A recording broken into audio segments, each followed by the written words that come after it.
마태복음 13장 44절부터 46절입니다.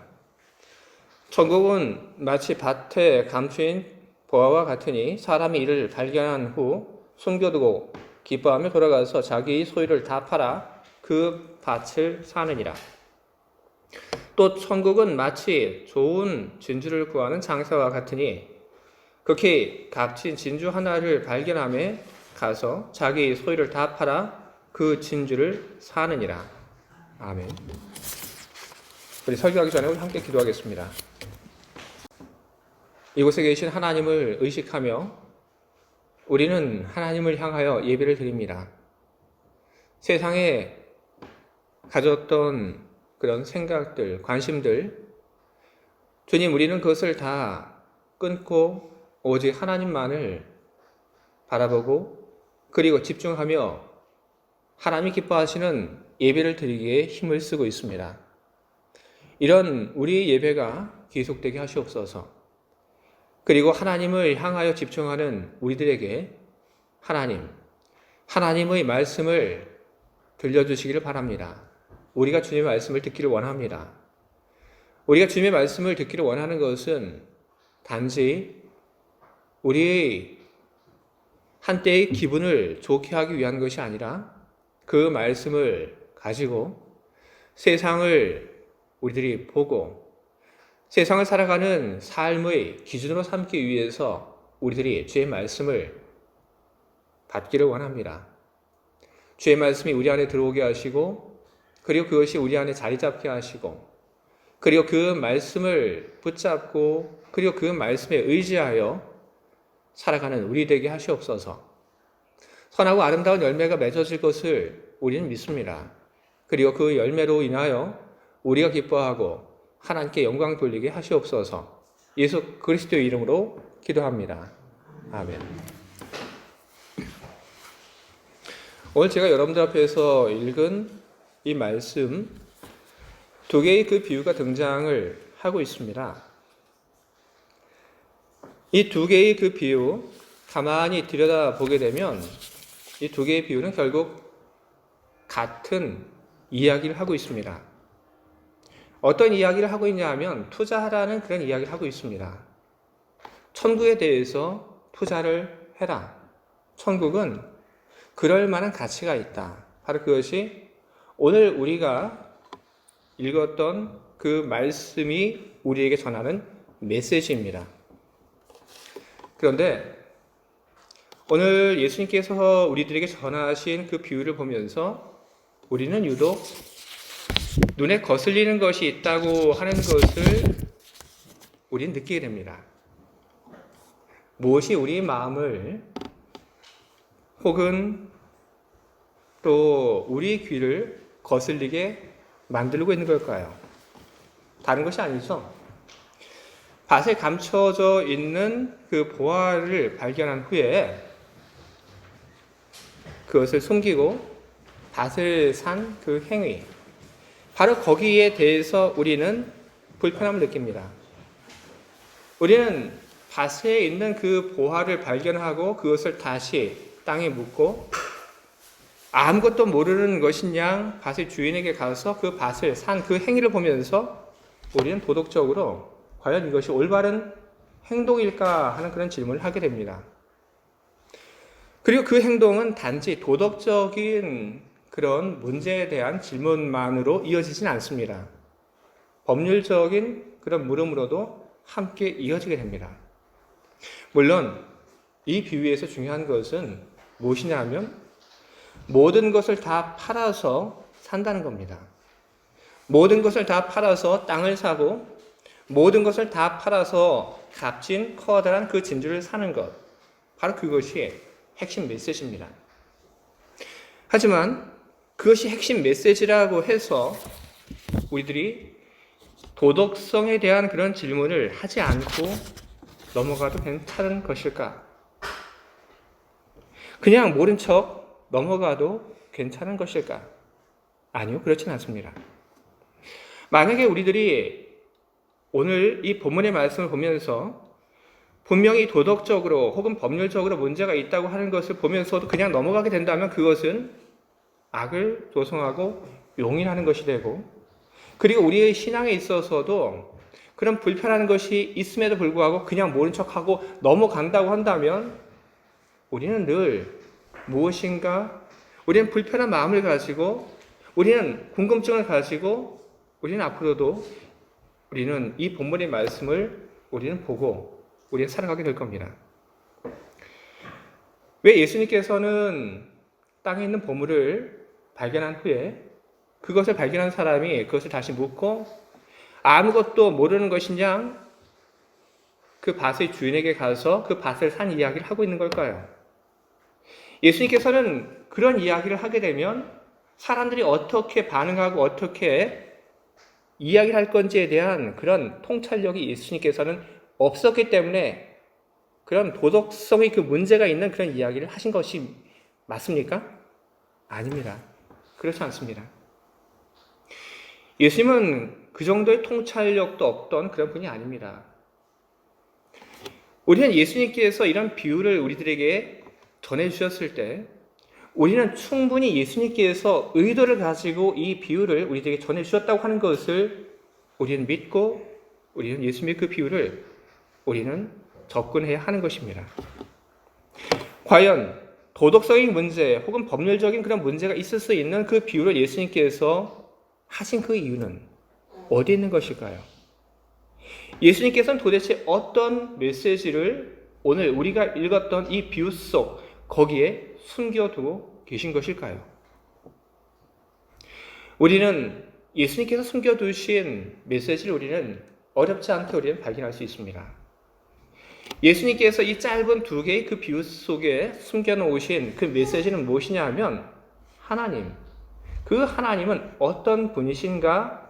바로 그것이 예수님께서 이 짧은 비유 속에 숨겨둔 메시지인 것입니다.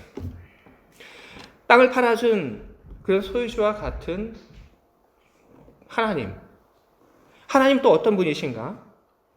값진 진주를 팔아준 그 진주의 소유주와 같은 하나님, 하나님은 그런 분이시다. 바로 그것이 예수님께서 이 본문 속에 숨겨놓은 메시지인 것입니다. 사실 예수님께서 하신 이 비유 속의 이야기들은 우리 현실 속에서는 그다지 일어날 가능성이 없습니다. 만약에 누군가가 자기 온 재산을 다 팔아서 땅을 사게 했다고 찾아오면 어떤 일이 일어날까요? 만약에 누군가가 나에게 와서 땅을 사겠다고 그렇게 이야기를 한다면 우리는 의심을 할 겁니다. 왜? 왜 이 땅을 사겠다고 하지? 우리는 의심을 할 겁니다. 그렇기 때문에 이런 일들은 우리 생활 속에서 좀처럼 일어날 수 없는 어찌 보면 좀 비현실적인 그런 이야기입니다.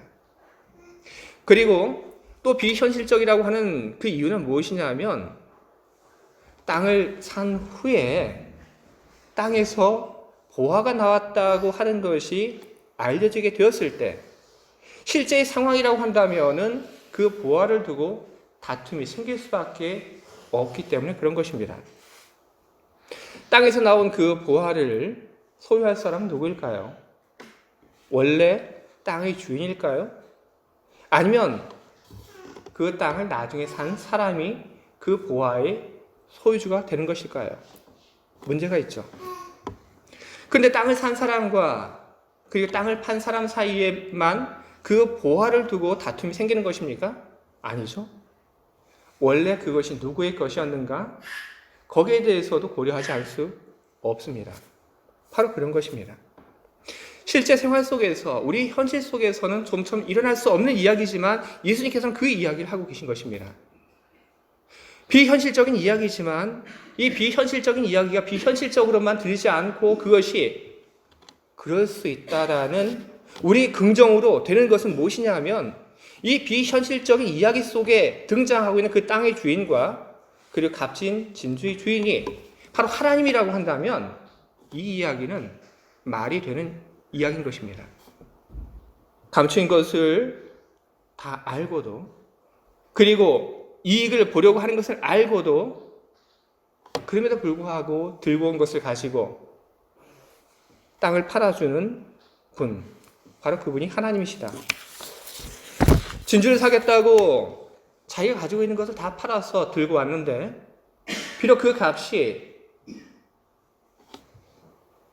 귀한 그 진주의 값에 미치지 못하지만 그럼에도 불구하고 들고 온 그것을 받고 귀한 진주를 내어주는 그분이 하나님이시다. 바로 그런 이야기를 예수님께서는 이 이야기 속에 숨겨두고 계신 것입니다. 우리가 천국에 대해서 우리 모든 것을 다 던지고 투자하면 그러면 천국을 얻을 수 있다고 하는 그 이야기는요, 어떤 전제가 있지 않으면 그것은 불가능한 이야기입니다. 어떤 전제가 필요하냐 하면 우리가 가지고 있는 모든 것을 다 투자했을 때 우리가 투자한 그 결과 천국을 얻을 수 있다고 하는 약속이 없으면 안 되는 것입니다. 예수님은 그런 약속을 바로 이 비유 속에 숨겨두고 계신 것입니다. 하나님은 어떤 분이신가? 하나님은 모든 것을 다 알고 계심에도 불구하고 땅을 사겠다고 온 사람에게 땅을 팔아주는 그런 주인과 같은 분이고, 하나님은 그 값진 진주를 사겠다고 덤벼드는 그 사람에게 그 값진 진주를 내어주는 그런 진주의 원래 주인과 같은 그런 분이시다. 그런 분이시니까 천국에 대해서 투자해라. 그 천국을 얻기 위해서 나와라. 그러면 당신은 천국을 살 수 있다. 바로 그런 하나님의 선하심과 하나님의 약속을 기반으로 우리는 천국에 대한 그 투자를 우리는 할 수가 있는 것이고, 우리는 천국을 얻기 위한 그런 도전을 우리는 할 수가 있는 것입니다. 그런데 우리가 천국을 바라보고 우리가 천국에 투자한다고 하는 것은 여러분 그렇게 쉬운 일은 아닙니다. 우리가 천국을 바라보고 그리고 우리가 천국을 위한 그런 투자를 하기 위해서는 먼저 선행되어야 되는 것이 있습니다. 그것은 무엇이냐 하면 발견하는 것입니다. 천국을 발견하는 것이 먼저 우리들에게 있어야 하는 것입니다. 오늘 우리가 보고 있는 이 본문의 말씀 속에 등장하는 그 두 개의 비유, 그 두 개의 비유 속에는 공통적으로 등장하는 그런 단어들이 있습니다. 하나는 무엇이냐 하면 발견이라고 하는 말입니다. 발견한다. 또 하나는 무엇이냐 하면 산다고 하는 말입니다. 이 말이 두 개의 비유 속에 공통적으로 등장합니다. 중요한 말이기 때문에 그 말이 계속해서 반복되어 사용을 하고 있습니다. 천국을 사기 위한 사람, 천국에 투자하는 사람, 그 사람은 처음부터 그 일을 할 수 있지 않습니다. 천국을 사기 위해서 필요한 것은 무엇이냐면 제일 먼저 발견하는 일이 있어야 하는 것입니다. 여러분, 밭에 보화가 감춰져 있습니다. 그것처럼 천국은 감춰져 있습니다. 천국이 감춰져 있기 때문에 우리는 그 천국을 발견해야 합니다. 우리는 다른 사람들에게 쉽게 보여줄 수 없습니다. 우리는 천국이 어떤 곳인지 다른 사람을 끌고 가서 그 천국을 만져주게 우리는 하지는 못합니다. 그렇다고 해서 우리가 우리의 말로 천국이 어떤 곳이라고 설명을 한다고 해서 그 말을 듣는 사람이 그 천국을 잘 이해할까요? 아닙니다. 우리가 말로 천국을 설명하지만 그 설명을 들은 사람이 천국을 이해하지 못하는 것은 왜일까요? 언어의 한계입니까? 아니면 그 설명을 하고 있는 우리 능력의 부족 때문입니까? 아닙니다. 그것은 바로 천국이라고 하는 것이 숨겨져 있기 때문에 그런 것입니다. 천국이 숨겨져 있기 때문에 말로 그것을 아무리 설명을 하려고 해도 천국이 드러나지 않는 것입니다. 우리에게 있어서 천국이 어떤 곳인지, 천국이 숨겨져 있기 때문에 그래서 예수님께서 천국이 어떤 곳인지 이야기하신 것입니다. 예수님께서 천국에 대해서 투자해라. 너의 모든 것을 가지고 천국에 대해서 투자해라. 올인해라. 예수님께서 이 이야기를 하시기 전에 예수님께서 하신 말씀이 있습니다. 그것은 천국이 어떤 곳인가에 대한 이야기를 예수님께서 하셨습니다. 천국이 어떤 곳인가를 이야기를 하신 후에 예수님께서는 천국의 모든 것을 걸어라. 그 이야기를 하신 것입니다. 천국은 어떤 것일까요? 우리는 우리 나름대로 천국에 대한 그런 그림이 있습니다. 그리고 성경에도 천국에 대한 여러 가지 이야기들을 담고 있습니다. 그런데 예수님께서는 천국에 대한 여러 가지 많은 설명 중에서 천국에 투자하라고 하는 그 말을 하기 위하여 예수님께서는 어떤 이야기를 하셨냐 하면 천국을 설명하실 때 가라지 비유를 가지고 천국을 설명하셨습니다. 가라지 비유, 밭에 곡식이 자라고 그리고 그 곡식들 사이에 가라지도 자라고 바로 그것이 가라지 비유입니다. 근데 곡식이 한참 자라고 나니까 이제 추수할 때가 됐죠? 추수할 때가 되니까 이제 농부가 이제 수확을 합니다. 수확을 하면서 나누게 되죠. 곡식과 가라지를 나눕니다. 그리고 곡식과 가라지를 나눈 후에 가라지는 따로 모아서 그것은 불에 살라버립니다. 그리고 곡식은 그것을 잘 가져다가 곡간에 집어넣게 되죠. 이 비유 속에 등장하고 있는 밭, 그리고 곡식, 가라지, 그리고 불이라고 하는 것은 도대체 어떤 것일까요? 예수님께서는 이야기를 하셨습니다. 밭이라고 하는 것은 세상이라고 얘기를 하셨습니다. 곡식이라고 하는 것은 바로 천국에 들어갈 사람이라고 얘기를 하셨고, 가라지라고 하는 것은 천국에 들어가지 못할 사람이라고 얘기를 하셨습니다. 그리고 예수님께서 이야기를 하지 않으셨지만 그 가라지를 태우는 불이라고 하는 것은 심판이고 그것은 지옥입니다. 예수님께서 이 가라지 비유를 통해서 우리에게 전하시는 그 천국의 이야기는 어떤 것입니까? 바로 이 세상 속에 하나님이 정하신 그 심판의 때가 있다고 하는 것을 이야기하고 계신 것입니다. 그리고 하나님이 정하신 그 심판의 때에 하나님의 심판이 있게 될 것이고, 그리고 그 심판 속에서 안전한 장소, 곡간이죠. 그 곡간과 같은 천국, 그런 곳이 있고, 그리고 태워버리는 불과 같은 곳이 있다. 얘기를 하고 계신 것입니다.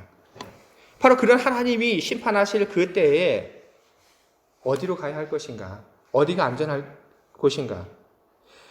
바로 그 이야기를 하시면서 예수님께서는 천국을 이야기를 하신 것입니다. 천국에 소망을 둬라. 세상이 심판을 받고 환란이 일어나고 위험이 있을 그때 너희들이 생명을 보존하는 곳, 하나님이 울타리가 되어주시는 곳, 하나님이 보호하시는 곳, 바로 그곳 천국, 거기에 소망을 두고 살아라. 너희 생명보다 더 귀한 것은 없다. 천국은 너희가 가지고 있는 모든 것을 다 던질 만한 그런 가치가 있다. 그 천국에 너희 모든 것을 올인해라. 예수님께서는 그 이야기를 하고 계신 것입니다. 우리에게 필요한 것은 뭘까요? 바로 발견하는 것입니다. 예수님께서 하신 그 말씀, 그리고 설교자가 하는 그 말씀 속에서 발견하는 것입니다. 천국을 발견하는 것입니다. 천국을 발견한 사람만이 천국에 대한 소망을 갖고, 그리고 천국을 발견한 사람만이 천국을 얻기 위한 결심과 행동을 할 수가 있는 것입니다. 천국에 대한 소망을 갖고 있지 않은 사람, 그 사람은 어떤 마음의 결심도 하지 않고, 그리고 행동도 하지 않습니다. 우리가 천국을 위하여 우리의 모든 것을 올인하고 투자하기 위해서는 우리가 먼저 천국을 우리가 알아야 합니다. 천국이 어떤 곳인가 발견하는 것. 바라기는 여러분들 모두에게 그런 은혜가 있길 바랍니다. 여러분들이 천국이 어떤 곳인지를 발견하고 그곳에 소망을 두는 그런 분들이 되길 바랍니다. 우리가 천국을 발견하게 되면, 그러면 그 다음에 우리는 어떤 자리에 서게 되냐 하면 우리는 결심하고 행동하는 그런 단계에 서게 됩니다. 천국을 발견한 사람들, 그럼 그때부터 이제 마음이 왔다 갔다 합니다. 천국에 올인을 해야 되나 말아야 되나, 그런 마음이 왔다 갔다 하죠. 여러분, 천국에 올인하시기 바랍니다. 예수님께서 약속하신 그런 결과가 나오는 것이 바로 천국입니다. 무엇이든지 우리들이 발견을 하게 되면 그러면 그 발견한 것은 우리들 하여금 어떤 생각과 어떤 마음을 갖게 하고 그리고 그것에 의해서 우리는 늘 움직입니다. 천국이라고 하는 것 역시 마찬가지입니다. 천국을 발견한 사람, 그 사람은 천국을 얻기 위해서 모든 것을 다 걸어야 한다. 그 하나님 말씀 앞에서 우리는 생각을 하게 됩니다. 아, 그렇게 할 것인가? 아니면 그렇게 하지 않을 것인가? 천국을 위해서 모든 것을 우리들이 투자한다, 올인한다고 하는 것. 여러분, 그것은 비단 여러분들이 가지고 있는 돈만을 이야기를 하고 있는 것은 아닙니다. 여러분들이 가지고 있는 그 전부를 이야기를 하고 있는 것입니다. 여러분들이 가지고 있는 것은 뭔가요? 여러분, 많은 지식도 갖고 계시죠? 경험도 있으시죠? 또 뭐가 있습니까? 여러분의 건강도 있죠? 바로 그 모든 것을 다 사용을 해야 한다는 것입니다. 보아가 나온 그 땅을 보고 그 땅을 사기 위해서 간 사람은 자기의 모든 것을 다 팔았습니다. 그 어느 것 하나 남기지 않고 그 모든 것을 다 팔아서 그 땅을 샀습니다. 진주를 얻었던 사람 역시 마찬가지입니다. 천국을 얻기 위한 사람 역시 그리하는 것입니다. 나의 돈만으로 되는 것이 아니라 나의 시간만으로 되는 것이 아니라 나의 돈, 시간, 재능, 지식, 건강 내가 가지고 있는 모든 것을 다 가지고 나아가야 하는 것입니다.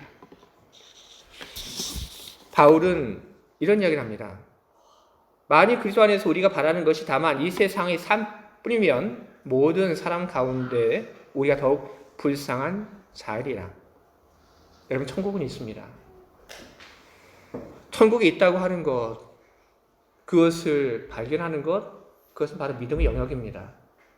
하지만 우리들이 천국을 얻기 위해서는 단지 생각의 영역, 믿음의 영역에서만 우리들이 머물러서는 안 됩니다. 여러분들의 믿음이 정말이라고 하는 그 증거를, 그 증명을 여러분들은, 저는 해야 하는 것입니다. 천국을 바라는 사람은 헌신해야 합니다. 하나님에 대한 헌신을 해야 하는 것입니다. 그 헌신은 100%의 헌신이어야만 하는 것입니다.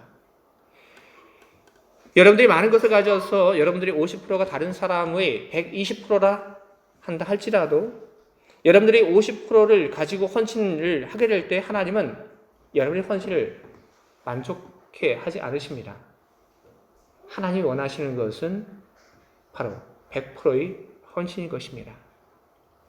하나님이 여러분과 저에게 원하시는 것은 100%의 순종인 것입니다. 고린도전서 10장 31절에 이야기를 합니다. 그런즉 너희가 먹든지 마시든지 무엇을 하든지 다 하나님의 영광을 위하여 하라. 로마서 14장 8절은 이야기를 합니다. 우리가 살아도 주를 위하여 살고 죽어도 주를 위하여 죽나니 그러므로 사나 죽으나 우리가 주의 것이로다. 아멘. 여러분, 여러분의 모든 것을 가지고 하나님 나라에 올인하시기 바랍니다. 먹든지 마시든지 다 하나님의 영광을 위하여 하라고 이야기했습니다. 여러분이 휴가를 가든지 아니면 여러분이 일을 하든지 공부를 하든지 여러분 하나님의 영광을 위하여 하시기 바랍니다. 바로 그것이 오늘 우리가 해야 하는 일들인 것입니다. 하나님 앞에 100%의 헌신을 하는 여러분, 하나님 앞에 100%의 순종을 하는 여러분, 하나님은 여러분의 순종을 기억하시고 하나님은 여러분의 헌신을 기억하시고 그 헌신을 받으십니다. 그리고 하나님께서는 여러분의 헌신을 기억하시며 여러분들에게 천국이라고 하는 곳을 선물로 은혜로 주게 될 것입니다. 예수님께서 약속하신 천국, 그 천국에 대한 소망을 늘 품고 그 천국을 바라보며 여러분이 가지고 있는 모든 것을 그 천국을 위하여 투자하는 그런 하나님의 사람들이 되시기를 바랍니다. 여러분을 통하여 하나님의 영광이 드러나기를 바라고 여러분을 통하여 세상에 많은 선한 영향력들이 전해질 수 있기를 주님의 이름으로 축원드립니다. 아멘. 함께 기도하겠습니다. 주님,